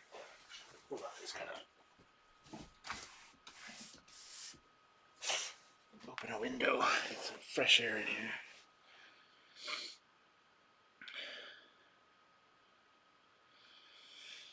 I don't want you to feel bad and obviously speculation videos. That's super cool. Just do your best in live reviews, in live reviews, and live reviews. We always do our best, but yeah, I'll take that under advisement. I think it's a fair assumption that if you're watching an episode review, you're okay with spoilers. It seems unreasonable to think those preview tweets, etc., just don't exist. I'm very much looking forward to your episode analyzing the Enterprise bridge. Yep, we're filming that tomorrow morning, so I still don't know what I'm going to say about it. I don't know how I feel about it. But that'll probably be out on Thursday, the same day that the episode airs. Kurtzman does not get it, but the problem is he thinks he does. I would accept that as a truth. He's got enough people in his ear telling him what he thinks he needs to know. I don't know. I've seen enough course corrections and changes in season 2 to validate the fact that I think they are kind of getting it, but I don't know. Cap, is it alright if I say that the commander really annoys me in your videos? You can say whatever you want. Yeah, he really annoys me sometimes, especially in our live videos when he goes on and on. I try to cut him off, but I don't like to be rude either because I'm Canadian, I guess. Sometimes he annoys me too. Most of the time he's got great points though. He does have a good grasp of the content, and he does have great ideas on how to make things better. and he's kind of a mixed bag with him. Sometimes it's like, I love listening to your ideas. Other times it's like, all right, you got your point across. Don't keep harping on about it for the next 10 minutes. Thanks. So I understand your pain there. Um, but yeah, you can say whatever you like. If you don't like it, go ahead and comment on it. It's fine. I really am grateful for your content, though. Well, thank you. Appreciate that. I think we can all agree the new bridge is much better than the JJ bridge, regardless of the many issues. Oh, fuck. Yeah, it's way better than the JJ bridge. There's no two ways about it. Um, yeah. I mean, it's hard to take someone's crappy vision for a show and correct it quickly. That's why I would give Kurtzman one more season. Absolutely, yeah. And we've seen enough changes and, like I said, fixes for this season that I'm very happy with the direction they're taking. So, well, I know how I feel about it. It's in your face. What you're going to say is up for grabs. His accent and his on and on attitude are like nails on a chalkboard. Well, then the best thing to do is to maybe comment when he's doing it, because he does read the comments. And if I say it, it's just like, yeah, well, whatever. But if other people tell him, it depends how it's delivered and what his mood is. But yeah, he'll sometimes get pouty about it. Other times he'll go, okay, I understand that. I don't want to get into too much about that, but yeah. Wade loves Samuel. So there you go. I got hit the hay now, Captain. But thank you for your live stream. Have an enterprising week, everyone. Live long and prosper. All right, see you later, Donnie Pearson. Jamal T and Captain Foley. Yeah, I agree with you guys. I just hope that he doesn't end up doing more harm than good before figuring it out. Yeah, yeah. Hey, the commander is great from a fellow Brit. Well, thank you, Martin. Samuel is definitely an energetic enthusiasm for the franchise. We appreciate that. As you should. What's wrong with Samuel? No, nothing is wrong with Samuel. Nothing at all. Sometimes he goes on and on a little too much. That's okay. Everybody's entitled to that. I do too sometimes. Sometimes I go a little ranty. I wish they would just let Franks direct more episodes. Well, they've let him direct quite a few, so I've been very happy with that. But yeah, I'm sure I get on people's nerves all the time. My voice can be irritating to people. Although I've been re-uploading, like I said, I've been re-uploading old Captain's Logs to my Captain Foley personal channel, and some of the comments are like, "You're very relaxing to listen to. I just listen to you for hours." It's like, really? Because I can't really stand my voice, so I don't know how you can, but thank you. And I do most of my Captain's Logs in like one take. There's like no editing, so I'm very good at just talking without going off on tangents. I stick to the point, I answer what I need to answer, then I get back to the topic. So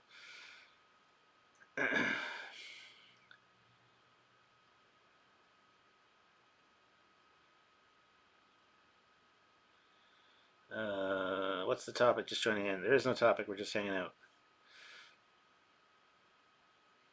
I think you found something. Maybe we have found something that everyone agrees on. The new bridge looks better than the JJ bridge. Yes, it does. I like the commander's criticism over the captain. Samuel's criticism is more constructive and honest. Honest? You don't think I'm being honest? Wow. I never sugarcoat anything. If I don't like it, I don't like it. With Samuel, I feel he nitpicks plot holes too much. I agree with that. But I feel like you don't nitpick enough, so it balances out a little. I try not to nitpick. Like I said, I make my point, what I think is wrong with it, how it could be fixed, and I'm done. I don't go on and on and on and on and on about it. Your voice is calming. Well, thank you. Thank you very much. Missed the day mission briefings on random ships from Trek. Those will be coming back after the Discovery is done. After Discovery is done, and there's no more Trek to review until the Picard series, we're gonna be busy for once that's on, and Lower Decks and stuff. But mission briefings are coming back on Wednesdays as soon as Discovery reviews are done, so don't worry about that. You don't yell a lot, even if you're upset, which is not common compared to the other Trek channels. I'm one of those people that when I get mad and I yell, it's a very rare occasion, and you don't want to be on the receiving end of it. Um, the last thing you want to see is me get mad and yell. Trust me. I think he is more forward with the bad side of Discovery. I'm sick of talking about the bad side of Discovery because there was just so much of it in season 1. That season 2 they're trying to fix things, so why harp on all the bad all the time? We know what the bad parts are, and some of them are just so minor. It's like why are we talking about this for 20 minutes? Paul has to go. See you later, Paul. Thank you very much for joining me. You guys have a good balance. It's helpful as a listener to have both of your opinions. So that's good to know. Thank you. That's why you're both perfect together. Yeah, we make a good team. We really do. Edited ones are a lot better because he does edit out his tirades. He edits them down quite a bit. On lives, he just doesn't really realize what he's doing. Captain Foley is the Bob Ross of Trek.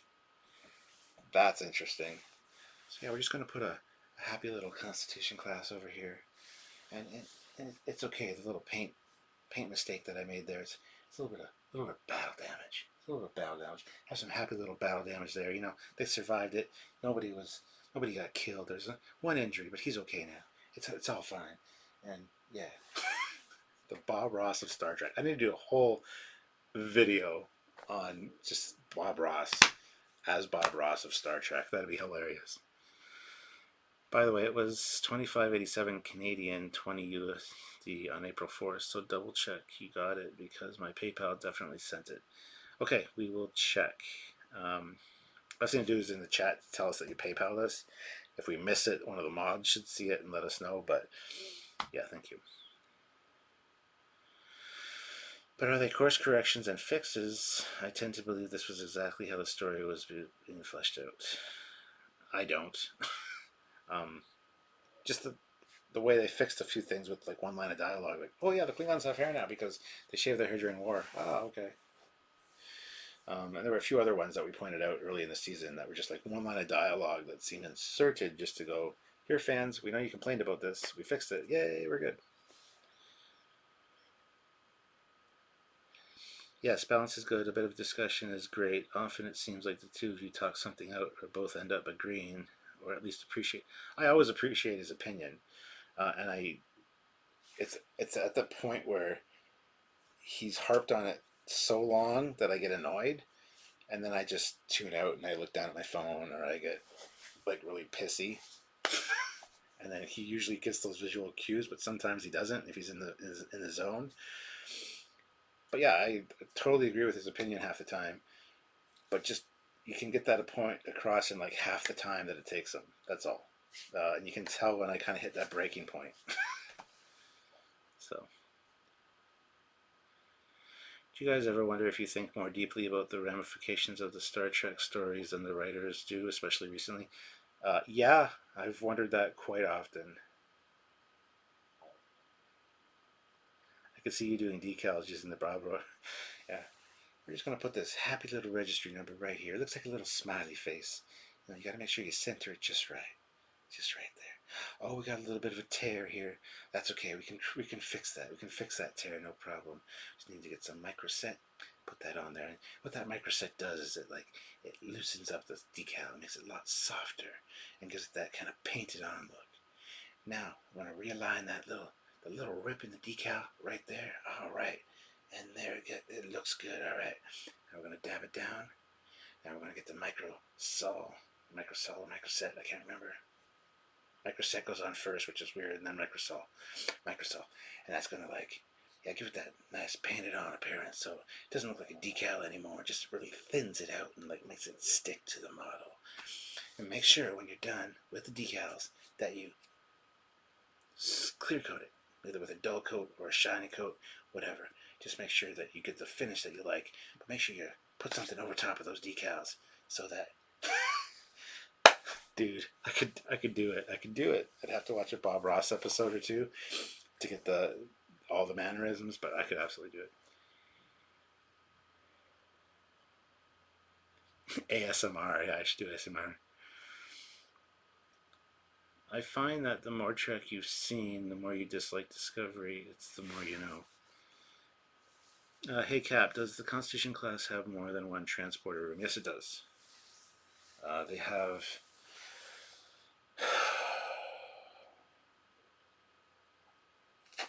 Now they have two main six-person transporters on deck 3, deck 4.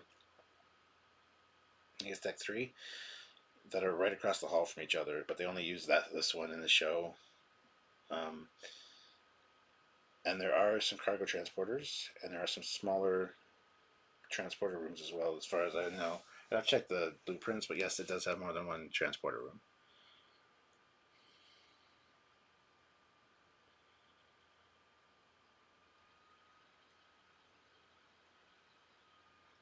Happy little registry numbers. Yeah, that's right. And get this nice little pennant on the side, and the pennant's really nice. It's beautiful. It's like a streak of victory along the side. You know, you're almost finished the model. You got it painted. You got it assembled. We're just putting on the decals now. The finishing touches makes it look beautiful. And that nice strip of red just looks elegant on the side there. Make sure it's straight though. Got to make sure it's straight. And if it goes a little wonky, don't worry. We can fix that. We can fix that. It's okay. It's all good. It's all good. Are we losing Pike after this season? Yes, we knew that going into this season though. He was only going to be there for one season. Haven't looked into it, but it would be sad if so. Yeah, he's gone at the end of the season. Just so them showing him getting bummed felt like it might happen at the end of the season. We knew going into this season that he was only going to be there for one season because he still has to go back to Enterprise and do another 5-year mission before Kirk gets command of the Enterprise. So yeah, there was no way he was staying on Discovery. We knew that going in. I want the Star Trek universe to open up with so many fans seem to want it to stay small. I feel Star Trek Discovery has really started to open the universe. Yeah, I mean, Star Trek Discovery is really growing on me. It's its own entity for sure. I don't consider it prime or at all, but it is its own thing and it's good. I do enjoy it. It's just it's not the Trek that everybody wants, which I can totally understand as well. But what do you think of Steve Shives? I actually like Steve Shives. He does some really good Star Trek videos. I went to add him on Twitter under my personal Twitter account, and he had me blocked for some reason. So I contacted him, and he's like, "I have no idea why you were blocked." So he unblocked me, and I asked him, "Has he heard of Trekyards?" And he just sent me a smiley face. So I would assume that's a yes. Um, most people that are into Star Trek, especially on YouTube, know about Trekyards. But no, I like some of his. I like the majority of his videos. I don't agree with all of his opinions, and his view on canon. If he would just make a show, he doesn't really care about canon, and sticking to that kind of irritates me a little bit.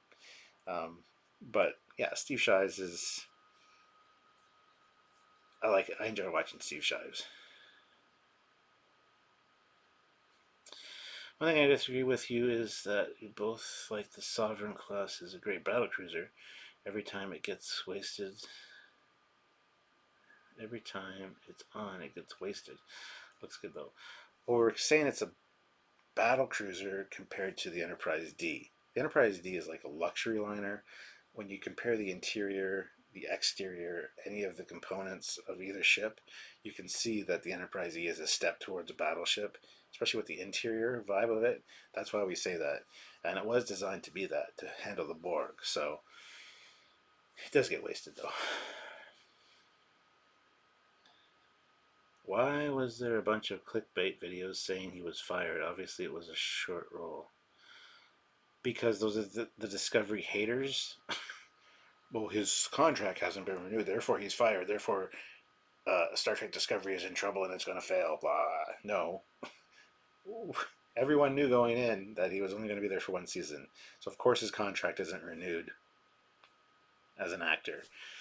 It's just clickbait videos for the sake of getting views. And I know the channels you're talking about, and it really pisses me off that those kind of videos that take no work at all or effort get so many views and get so many subscribers for their said channels, where we're sitting here making new renders of the actual models used in the show, doing research, writing scripts, working hard to give you guys quality content, and we get half the views that those clickbait titles do. It really pisses me off. But that's why. Cap, you have the USS Foley. If Sylvia designed a starship, what do you think her design would be like? I have no idea. I'd have to ask her. We'll just put some gunmetal gray here. A little eggshell, lots of little eggshell. That's it. Make love to the saucer. The saucer section loves you. Trek fans want Trek to be huge and widespread. They just don't want to be messing with canon. If it is set post-Nemesis, it will be more acceptable.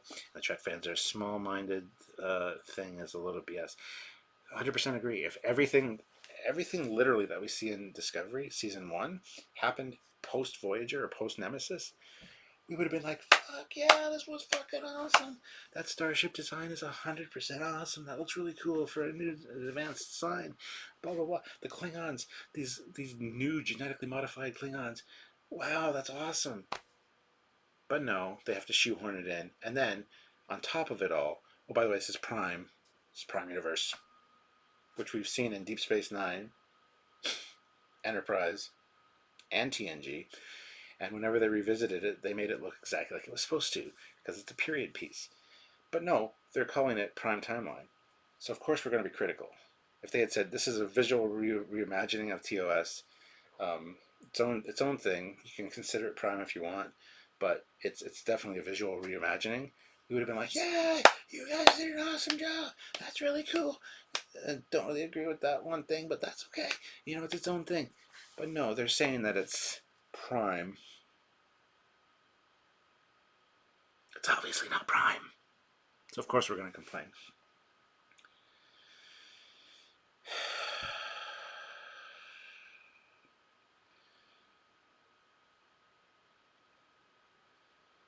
Those channels are catering to the lowest common denominator. That way they can keep stirring the pot. Yep. I blame the Red Angel. Hashtag Red Angel. Hashtag Inside Job. I was going to say the same thing. Fed Doc. Also, at some point, it'll catch up, catch fire, and subscribers will skyrocket.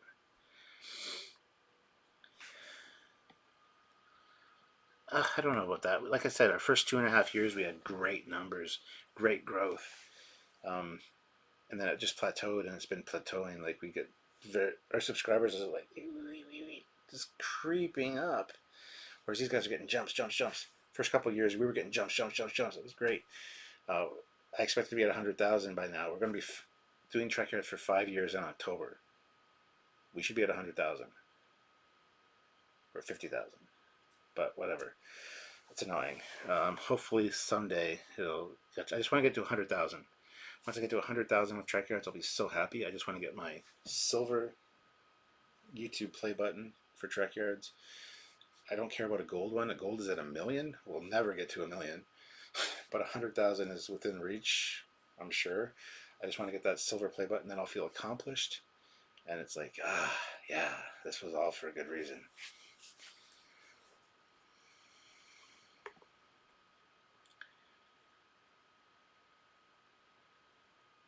Do you like Pike more than Janeway, Archer, or Cisco? I like Pike more than none of them. I like them all for their own reasons. Cisco's like my favorite captain. Him and Kirk are like on par. Archer's a little whiny, but I do love Scott Bakula, so I can't hate Archer. Janeway, she sounds like a munchkin, but she's a pretty good captain. I have no problems with Janeway. I hate the people that are like, Janeway should be in prison. Janeway should whatever. It's like, no, she's a good captain too. We need to do a better job of sharing among the Trek community and on all social media platforms. Yes, that's why we say in every video, if you can share the video, click like, just help with the analytics. Hit like right now on this, it helps. Even a dislike helps. But share the video around with people you know that love Trek. Subscribe, make sure you're subscribed, and make sure you hit the notification icon. The notification icon is a very important analytic. If people aren't clicking the notification icon, YouTube thinks that they don't want to see new content from the channel. So it gets lower in the algorithms. So click the notification icon to get notified when we upload. It's important.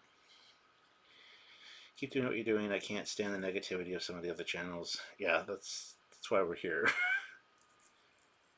Do you believe the final episodes will be attempting to repair the timeline, going to season 3 very differently? I hope so. I hope so. That being said, they doubled down with the future vision of Pike and the Enterprise bridge being built, all in Discovery style. If they wanted to change the time, well, I guess they still can, because he saw the visions and the timeline he's in. If they change the timeline, but they already built the set for the Enterprise, so it's in the Discovery style. They're not going to reallocate budget to change it to, you know what I mean? So I don't know.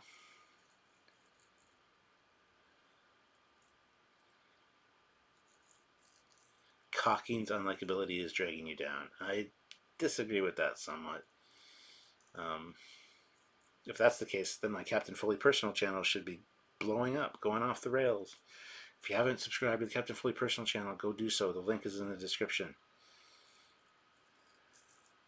Have you ever gotten a real explanation as to why Discovery was set pre-TOS? I assume the plot would depend on it somehow, but there is nothing at all that Season 1 would require. That's no reason at all that it should be set there or why it was set there. Just because it was coming up to the 50th anniversary of Trek. You know, they were going to pay homage to TOS by doing it, and they just totally fucked the dog on it. Sorry for my language. Yep, there are a bunch of unfunny hacks in their echo chamber, really hard to watch. Who, us? No, not us. She did her best, though, in the Alpha Quadrant. She's totally a criminal, perfect Admiralty material. Yeah, the Admirals are all kind of shady bastards. Has there been any Fleet Yards videos lately? No Fleet Yards. Fleet Yards hasn't been around for a little while, basically because of Discovery as well. But once Discovery clears out and we have some more free time, we don't have to do the reviews or the watches on Thursday. We'll have more time to bring back mission briefings on Wednesdays and Fleet Yards as well. We have some Fleet Yard ships already recorded that we need to edit, and we also have a bunch of lined up for ones we need to talk about. So Trekyards is definitely the best Star Trek channel. I don't know about that, but thank you. Foley's unlikability is dragging you down. Yeah, that Foley guy's a little bit of a prick.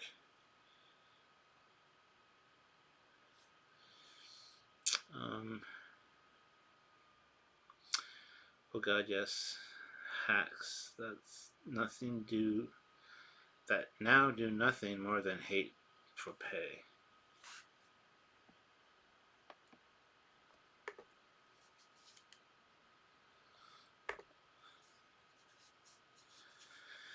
Setting it when they did allows them to change the 24th century, also sadly. Yeah.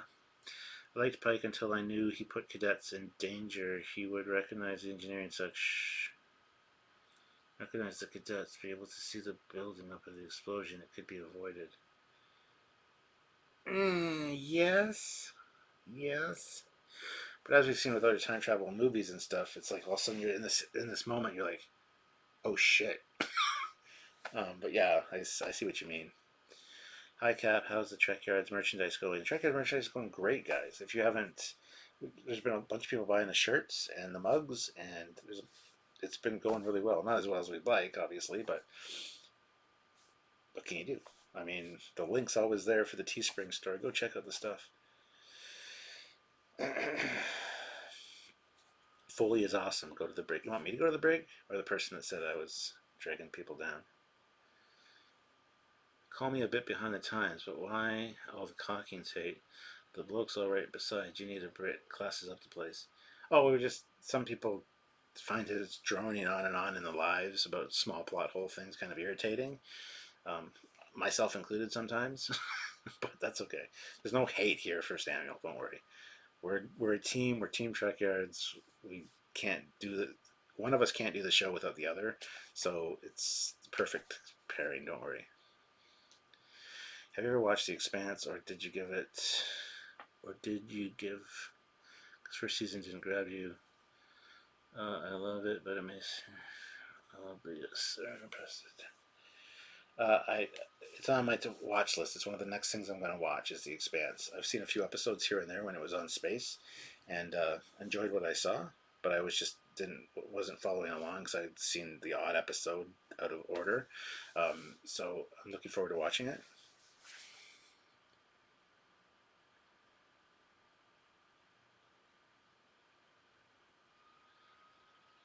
He does drown, admittedly. Yes. Just gonna close my window now.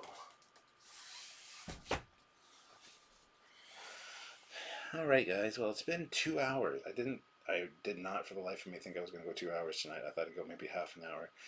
But it's been really fun talking with you guys. I drone on and on as well, just not during lives because I like to get to the point. So, but anyway, guys, thank you very much for watching. I've had about a steady 90 people. I think we got up above 100 at one point here tonight, and I really appreciate all of you guys for watching and for just being fans.